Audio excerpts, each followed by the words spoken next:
ሰላም ውድና የተከበራችሁ የሱስቱ ቤተሰቦች እንዴት ናችሁ? ሰላም ናችሁ? በያላችሁበት ሰላማችሁን ያብዛልኝ። እኔ ሰላም ነኝ አልሐምዱሊላህ። እናንተ እንዴት ናችሁ? ዛሬ የምገኘው ባቲ ከተማ ላይ ነው። ባቲ ከተማ ላይ ባለፈ ያሳየኋችሁን ቤት ግርፍ ገራርፈን እዚህ ደረጃ ላይ አብቅተነዋል። እንዴት እንደገረፍነውና እንዴት እንዳደረግነው ዛሬ ላሳያችሁ እወዳለሁኝ። ግርፍ ስንገርፍ እንዴት አድርገን ንግረፍ፣ እንዲሁም ደግሞ ወደ ባቲ አትሄድም ወይ የሱስቱ ባቲ ላይ ስራ አለን ስራ ሰራም ወይ ያላ የምትሉ ቤተሰቦች ያላችሁ ባቲ ላይ ሄዳለሁ። እዚሁን ቅርብ ነው ለኛ ባቲ በጣም ቅርባችን ነው። ባቲና ኬምሴ ቅርብ ስለሆነ ባቲ ድረስ እንኳን ባቲ አይደለም ወደ ትግራይ ክልል መሆኒ እስከ ቆቦ ምናም ድረስ ሄዳለሁኝ። እንግዲህ ባቲ ላይ የመገኘቴንም ይሄንን ቤት አሁን በፊት አሳይቻችኋለሁኝ። ግርፍ ልገርፈው እንደገባው 92 እስከ 90 ቆርቆሮ ነው። ይሄን 90 ቆርቆሮ ቤት ግርፍ ገርፌ እዚህ ደረጃ ላይ አድርሼዋለሁኝ። ገና ሽብራ ግርፍና እንደዚህ አንዳንድ ዲኮሮች ይቀራሉ ጠርዞች ምናምን። ነገር ግን አሁን እንደዚህ አድርገን እዚህ ደረጃ አብቅተነዋል። ሽንት ቤት እየቆፈርን ነው። ውስጥ ላይ ደግሞ አርማታ እናደርግ ሃርድኮር እያስገባ ነው። አሁን እንግዲህ ይሄን ቤት አሁን እንደዚህ እንደምታዩት አሁን ከጀርባ ነው ያለ ነው። ይሄ ከጀርባ ያለው ግርፍ ነው። ከጀርባ ያለው ፓርት ነው። ይሄንን አሁን ሁለት ባንድ የሚለው ግርፍ ነው የሰጠሁት። ይሄንን ማለት ነው ሁለት ባንድ የሆነ አገራረፍ ነው የገረፍነው። አሁን አንዳንዴ በሀገራችን በተለምዶ በረራ ግርፍ እንዲሁም ደግሞ ሁለተኛ ግርፍ ሶስተኛ ግርፍ ብለን የምንከፋፍለው አለ። እኔ ግን ይሄንን አይነት አሰራር አልከተለውም። ይሄን አይነት አሰራር አልሰራም ማለት ነው። ለመሰላችሁ አንዳንዴ ጭቃ ቤት አሁን ከባህሪው ክብደት አይወድም። ሲቀጥል ደግሞ እንደዚህ ሙሉ ለሙሉ እንደዚህ ዝግት ሲል ልስልስ ሲል ምናምን እንደዚህ ስናለሰልሰው ኳርቲዝ ካልሰራ ነው ዙሪያውን ኳርቲዝ የማይሰራ ከሆነ እንደዚህ ልስን ሰርተ ነው ልስን ከሰራ ነው በኋላ ሙሉ ሽምብራ ግርፍ ብንገርፈው ለመሰንጠቅ እንዲሁም ደግሞ የመፈንዳት እድሎች ይኖሩታል ማለት ነው። ያ ማለት ምንድነው? እነዚህ ተቃጠቁ አሁን የምታዩት አሁን ይሄ እንግዲህ ሁለት ባንድ ነው። ብዙ ክፍተት ትችለታለሁ አላሸውትም። ዝም ብዬ እንደ ሽምብራ ግርፍ አድርጌ ነው የሰራሁት። እነዚህ ንፋስ ባላገኘ ሰዓት ቤቱ የሆነ ትንሽ የንፋስ ሲያገኝ የመፈንዳት የመተረክ ባህሪ ያለው ማለት ነው። እና ምን እናደርጋለን እኛ ሁለት ባንድ እንገርፈውና ዝም ብለን በረራ ግርፉን እየሞላን እንገርፈውና ንፋስ እንሰጠዋለን እንዲገባ ማለት ነው። በዚህ ተቃጠቆ ይሄ እንደምታዩት አሁን እንደዚህ ተቃጠቆ ሲሆን ንፋስ ያገኛል። ያ ማለት ምንድነው?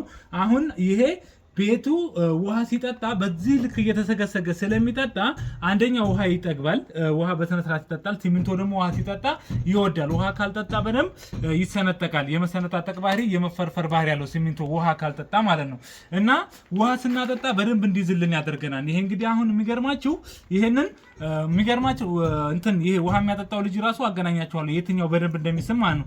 ልስን የተለሰነውና እንደዚህ ዝም ብሎ እንደዚህ ሸካራ ተደርጎ የተደረገው ውሃ ሲወስድ የውሃ አወሳሰዱ ይለያያል። ውሃ ሲወስድ ይሄ በደንብ ይወስዳል። ውሃ የመያዝ አቅም አለው። እና ያሁን ውሃ ጠጥቶ ከፊት ለፊት የለሰነውና የውሃ ጠጥቶ ይሄ ሙሉ ቀን እንደዚህ በቃ ሙሉ ውሃ እንደያዘ ነው የሚለው። ያኛው ደግሞ እንደዚህ ስናጠጣው እያንኳለለ ስለሚሄድ ያንኳልለውና ብዙ የመጥገብ እንትን አይኖረውም ማለት ነው። አንደኛ እንደዚህ አድርገን መስራታችን ለምን ይጠቅመናል? ውሃ እንዲጠጣ በደንብ ውሃ እንዲይዝልን ያደርገናል። ሁለተኛ ደግሞ ቤቱ ንፋስ እያገኘ ይሄዳል። ንፋስ እያገኘ ሲሄድ ጥንካሬን ያገኛል ማለት ነው። አሁን እንግዲህ ይሄን ምንድነው የምናደርገው እኛ አሁን ጠርዝና ጠርዝ ማዕዘን ጠርዝ አላወጣሁም ብያቸዋለሁ። የማዕዘን ጠርዝና የማዕዘን ጠርዝ ካወጣን በኋላ እዚህ ጋር ፊኖ እንላወጣለታለን። ፊኖ እዚህ ጋር ካወጣን በኋላ ሽምብራ ግርፍ ነው በጠጠር የምንገርፈው ማለት ነው። እንግዲህ እዚህ ጋር ያሉ ተቃጠቆ የሰራው ይሄ ቦታ ላይ ምን እናደርጋለን? በጠጠር 00 ጠጠር ይሄንን ጠጠር እናቦካና በዚህ እንገርፈዋለን ማለት ነው። ሽምብራ ግርፉ እዚህ ጋር ይመጣና ስክት ሲል ማለት ነው። በቃ እዚህ ጋር በአጠቃላይ ሙሉ ደስ የሚል ቅርጽ ይሰጠናል። ሁለተኛ ደግሞ ቤቱ እድሜ ልኩን አንድ አይነት ሆኖ ይቀጥላል ማለት ነው። በቃ ንፋስ እያገኘ ስለሚሄድ የመውደቅ የመፈርፈር እንዲሁም ደግሞ የመሰንጠቅ ባህሪ አይኖረውም ማለት ነው። እና እንግዲህ ምንድነው የተከበራችሁ ቤተሰቦች ቤታችሁን ሽምብራ ግርፍ የምትገርፉ ከሆነ ከጀርባ ያለውን ሽምብራ ግርፍ የምትገርፉ ከሆነ እንደዚህ አታለስልሱት። በቃ እንደዚህ ልስልስ አድርጋችሁ ሁለተኛ ሽምብራ ግርፍ አትግረፉት። ሁለት በአንድ የሚባለው መረራ ግርፍ ስታስገርፉ ሙሊቱን አስጠብቃችሁ አስገርፉት። ከዛ በማንኪያ አታሸሹት ማለት ነው። በማንኪያ ስታሳሹት እንትን ይልባችኋል፣ ይሰነጠቅባችኋል ማለት ነው። ያ ማለት ኳርቲዝ ካልተሰራ ከዚህ ከጀርባ ያለው አስሳች ኳርቲዝ ካልተሰራ አታስለስሱ። ኳርቲዝ የምታሰሩ ከሆነ ኳርቲዝ ትረክ እንዳይሰነጠቅ ስለሚረዳው ቢለሰልሽ ችግር የለውም።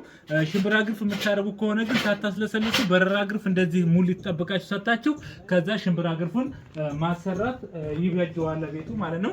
እንግዲህ ዙሪያውን እንደምታዩት ይሄን ይመስላል። በሁለት በኩል ነው። ይሄንኛው ይሄ ጀርባው ፓርት ነው። በዛም በኩል ደግሞ እንደዚህ ነው።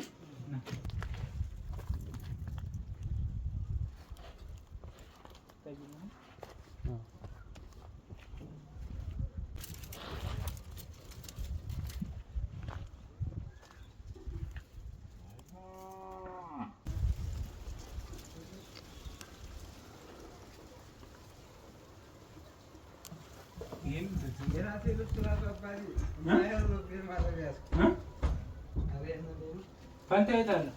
እየወጠረ ነው። በቃ ስም ያዘውና ተነግራችሁ ታዩት። ዙሪያውን እንዳያችሁት ነው። አሁን ባልኳችሁ በበረራ ግርፍ ነው የሰጠነው። ይሄኛው ደግሞ እንደምታዩት አለስልሰነዋል። ገና ጠርዞች ይቀራሉ። አንዳንድ የሚቀጠሩ ጠርዞች አሉ። እዚህ ጋር በር ላይ ምናምን የምንሰራቸው ጠርዞች አሉ። ይሄ ልስን ነው። ይሄንን በረራ ግርፍ ገርፈን ከዛ ልስን የለሰን ነው። ይሄ እንግዲህ ለምንድን ነው ለኳርቲዝ ወይም ደግሞ ኮንቴሲስ እንዲሁም ግራናይት ለሚሰራ ስራ ስለሆነ ነው እንደዚህ ያደረግነው። ይሄ እንግዲህ አሁን ቅድም እንደነገርኳችሁ እዛ ከጀርባ ሆኜ እንደነገርኳችሁ አህመድ እንግዲህ ውሃ የሚያጠጣው ልጅ ነው። ውሃ ስታጠጣ ይሄ እና የዛኛው ውሃ ወሳሰድ እንዴት ነው ልዩነቱ? እንግዲህ ለመናገር እድሉን ተሰጣችሁ ደንበኞቻችን።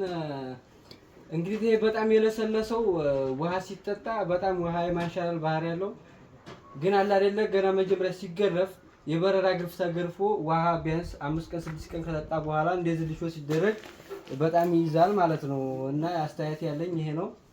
እና አንድ ባንዴ እንደዚህ ልስልስ ማለት የለበትም። መጀመሪያ አለ አይደለ በበረራ ግርፍ ተገርፎ ቀጣይ ውሃ ከጠጣ በኋላና ትንሽ ከመጠጠ በኋላ ሲደገም በጣም አሪፍ ይሆናል ብዬ አስባለሁ። እንግዲህ እንደሰማችሁት ይሄው ነው። ይሄንን እንዲነግራችሁ የፈለኩት አህመድ ምንድነው ወንድሙ ነው እንግዲህ ባለቤቱ ነው። እኛም በኦንላይን ነው የመጣ ነው። ስለኛም መጨረሻ ላይ እሱም አስተያየት የሚሰጥ ይሆናል። ባለፈ እንዴት ተዛሬ ደንበኞቻችን እኛ እንዴት እንዳገኘን የሚሰጥ ይሆናል። እንግዲህ ይሄ ማለት ምንድነው ውሃ ሲጠጣ ያለው ልዩነት ምን ያክል እንዳለው ልዩነት ለማስረዳት ያክል ነው ማለት ነው።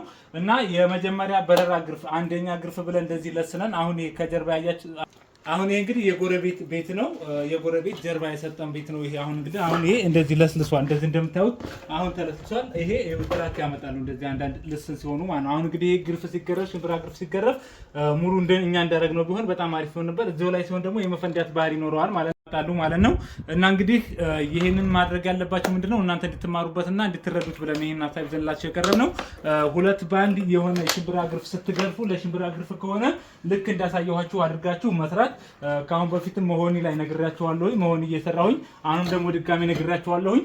ሽምብራ ግርፍ የምትገርፉ ከሆነ ሁለት ባንድ እንዲሁም ደግሞ ሙሊቱን በደንብ በስነስርዓት ሞልታችሁ እንደዚህ ሳታሹ ተታውትና ዝም ብሎ ውሃ ታጠጡታላችሁ። በደንብ ውሃ ይጠጣል። ከዛን ውሃ ጠጥቶ በደንብ ከቆየ በኋላ ደግሞ ፊኖ አውጥታችሁ ግርፉን ሽምብራ ግርፉን በጠጠር ትገርፋላችሁ ማለት ነው።